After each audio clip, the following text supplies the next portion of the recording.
नमः शिवाय। आइए सुनते हैं सोमवार व्रत का महत्व और विधि। सोमवार के व्रत में भगवान शिव और पार्वती जी की पूजा की जाती है। प्राचीन शास्त्रों के अनुसार सोमवार के व्रत 3 तरह के होते हैं: सोमवार, 16 सोमवार और 100 में प्रदोष। सोमवार व्रत की विधि सभी व्रतों में समान होती है। शिव पूजा के बाद सोमवार व्रत की विधि सुननी आवश्यक है। सोमवार व्रत सूर्योदय से प्रारंभ कर तीसरे पहर तक किया जाता है। व्रत में फलाहार व किसी तरह के भोजन का विशेष नियम नहीं है, लेकिन व्रत करने वाले को दिन में केवल एक बार भोजन करना चाहिए। प्रदोष व्रत 16 सोमवार और सोमवार तीनों की कथाएं अलग अलग हैं। सोमवार का नियमित रूप से व्रत करने वालों पर शिव पार्वती की अनुकंपा बनी रहती है। उनका जीवन धन धान्य से भर जाता है। किसी भी प्रकार का अनिष्ट क्यों न हो, भगवान शिव उन सभी का हरण कर अपने भक्तों के कष्टों को दूर करते हैं। ओम नमः शिवाय। बोलो शिव शंकर भगवान की जय, पार्वती माता की जय, गणेश जी भगवान की जय, कार्तिकेय जी भगवान की जय। आइए सुनते हैं 16 सोमवार व्रत कथा। पृथ्वी पर भ्रमण की इच्छा से भगवान शिव और पार्वती जी अमरावती नगर में पहुंचे। उस नगर के राजा ने भगवान शिव का एक विशाल मंदिर बनवा रखा था। शिव और पार्वती जी उस मंदिर में रहने लगे। एक दिन पार्वती ने भगवान शिव से कहा, हे प्राणनाथ, आज मेरी चौसर खेलने की इच्छा हो रही है। पार्वती की इच्छा जानकर शिव पार्वती के साथ चौसर खेलने लगे। अभी उन्होंने खेल प्रारंभ ही किया था कि उस मंदिर का पुजारी आ गया। पार्वती जी ने पुजारी से पूछा, पुजारी जी, इस खेल में हम दोनों में कौन जीतेगा? पुजारी ने एक पल कुछ सोचा और बोला, चौसर के खेल में शिवजी की विजय होगी। यह कहकर पुजारी पूजा पाठ में लग गया। उधर चौसर के खेल में पार्वती जी की विजय हुई। तब पार्वती जी ने पुजारी को कोढ़ी होने का श्राप दे दिया। कोढ़ी हो जाने पर राजा ने उस पुजारी को मंदिर से हटा दिया। अब वह कोढ़ी पुजारी मंदिर के बाहर बैठकर भिक्षा मांगने लगा। काफी समय बाद एक दिन स्वर्गलोक की कुछ अप्सराएं उस मंदिर में भगवान शिव की पूजा करने आईं। उस पुजारी को देखकर अप्सराओं को बहुत दया आई। उन्होंने पुजारी से कोढ़ के बारे में पूछा तो पुजारी ने पार्वती जी द्वारा दिए गए श्राप की घटना बता दी। श्राप की कहानी सुनकर अप्सराओं ने पुजारी से कहा, हे ब्राह्मण, तुम चिंता न करो, तुम 16 सोमवार का व्रत करो, तुम्हारी सभी कष्ट दूर हो जाएंगे। पुजारी ने अप्सराओं से कहा, लेकिन मुझे 16 सोमवार व्रत की विधि नहीं मालूम। तब अप्सराएं 16 सोमवार व्रत की विधि बताकर स्वर्गलोक को चली गईं। पुजारी ने अप्सराओं के कहे अनुसार 16 सोमवार के व्रत किए तो भगवान शिव की अनुकंपा से उसका कोढ़ ठीक हो गया। उस नगर के राजा ने उसे फिर से मंदिर में पुजारी बना दिया। मंदिर में भगवान शिव की पूजा करते हुए ब्राह्मण पुजारी आनंद से जीवन व्यतीत करने लगा। कुछ दिनों के बाद शिव और पार्वती उस मंदिर में पधारे। पुजारी को स्वस्थ देखकर पार्वती ने आश्चर्य से उसके रोग मुक्त होने का कारण पूछा, तो पुजारी ने बड़े करुण स्वर में उन्हें 16 सोमवार व्रत करने की बात बताई। पार्वती भी 16 सोमवार व्रत की बात सुनकर बहुत प्रसन्न हुई और उन्होंने पुजारी से 16 सोमवार व्रत की विधि पूछकर स्वयं 16 सोमवार का व्रत प्रारंभ किया। व्रत के प्रभाव से उनके रूठे हुए पुत्र कार्तिकेय वापस लौट आए। कार्तिकेय ने अपने हृदय परिवर्तन के संबंध में पार्वती जी से पूछा, हे माता, आपने ऐसा कौन सा उपाय किया था जिससे मेरा क्रोध नष्ट हो गया और मैं वापस लौट आया? तब पार्वती जी ने मुस्कुराते हुए कार्तिकेय को 16 सोमवार व्रत की पूरी विधि बता दी। कार्तिकेय ने 16 सोमवार का व्रत करते हुए ब्राह्मण मित्र के वापस लौट आने की कामना प्रकट की। व्रत के समापन के कुछ दिनों में मित्र लौट आया। इसी कारण कार्तिकेय से व्रत विधि पूछकर ब्राह्मण नवयुवक ने भी 16 सोमवार के व्रत किए। 16 सोमवार व्रत का समापन करने के बाद ब्राह्मण ब्रह्मदत्त यात्रा पर निकला। कुछ दिनों बाद ब्रह्मदत्त एक सुंदर नगर में पहुंचा। उस नगर की भव्य सजावट को देखकर ब्रह्मदत्त ने एक व्यक्ति से कारण पूछा। उस व्यक्ति ने बताया कि नगर के राजा हर्षवर्धन की बेटी राजकुमारी गुंजन का स्वयंवर हो रहा है। उस स्वयंवर में अनेक राज्यों के राजकुमार आए हैं। स्वयंवर में राजा हर्षवर्धन की हथनी जिसके गले में जयमाला डाल देगी, उसी के साथ राजकुमारी का विवाह होगा। ब्रह्मदत्त भी उत्सुकता बस महल में चला गया। वहां पर एक विशाल स्थल पर बहुत से राज्यों के राजकुमार बहुमूल्य वस्त्रों में सजे हुए ऊंची कुर्सियों पर बैठे थे। तभी एक सजी धजी हथनी सूंड में जयमाला लिए हुए वहां आई। उस हथनी के पीछे अति सुंदर राजकुमारी दुल्हन की वेशभूषा में चल रही थी। राजकुमारों के आगे से चलती हुई हथनी ब्रह्मदत्त के पास पहुंची और उसके गले में जयमाला डाल दी। तुरंत ही राजा ने राजकुमारी का विवाह ब्रह्मदत्त से कर दिया।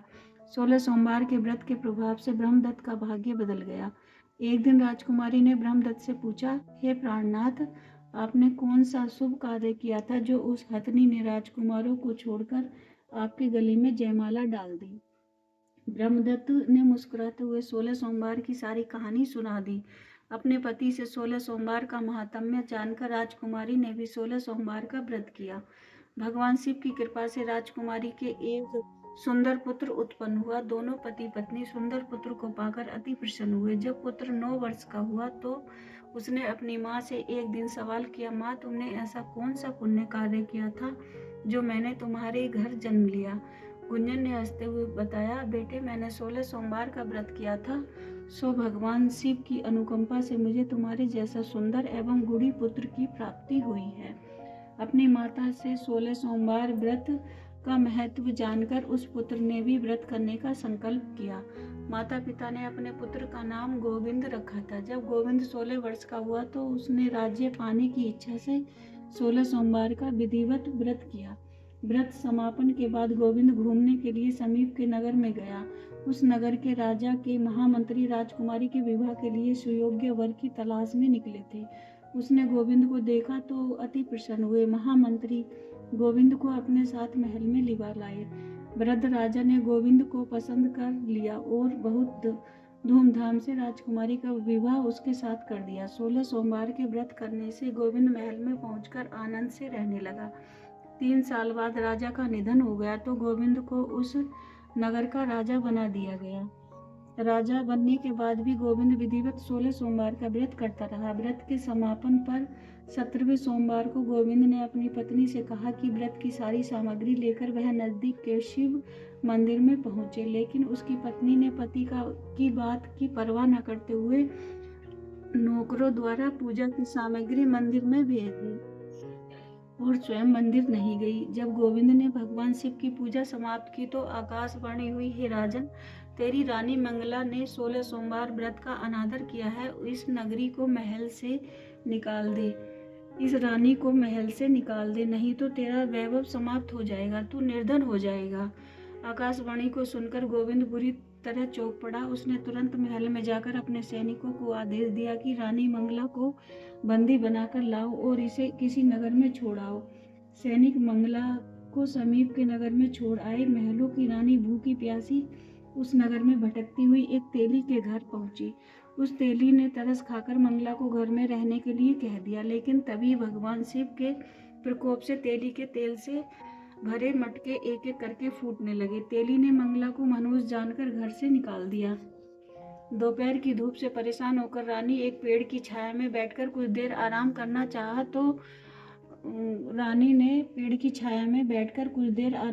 चाहा तो उस पेड़ के पत्ते पल भर में टूटकर बिखर गए।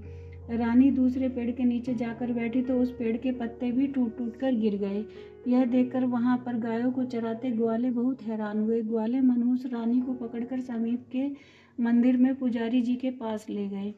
पुजारी भी रानी के दुर्भाग्य से चिंतित होता हुआ बोला, हे पुत्री, अवश्य ही तुझसे कोई अनुचित काम हुआ है, जिसके कारण देवता तुमसे नाराज होकर तुझे इतने कष्ट दे रहे हैं। पुजारी की बात सुनकर रानी ने अपने पति के आदेश पर मंदिर में न जाने और शिव की पूजा न करने की सारी बातें बताई। पुजारी ने कहा, अब तुम कोई चिंता न करो, कल सोमवार है और कल से तुम 16 सोमवार के व्रत करने शुरू कर दो।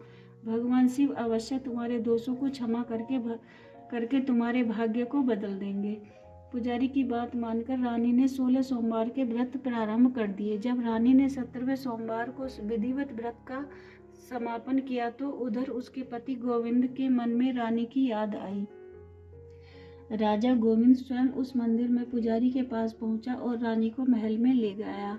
रानी मंगला 16 सोमवार का व्रत करते हुए महल में आनंद पूर्वक रहने लगी। भगवान शिव की अनुकंपा से उसके जीवन में सुख ही सुख भर गए। 16 सोमवार के व्रत करने और कथा सुनने से मनुष्य की सभी मनोकामनाएं पूरी होती हैं। स्त्री पुरुष आनंद पूर्वक जीवन यापन करते हुए मोक्ष को प्राप्त करते हैं। बोलो शंकर भगवान की जय। बोलो पार्वती माता की जय।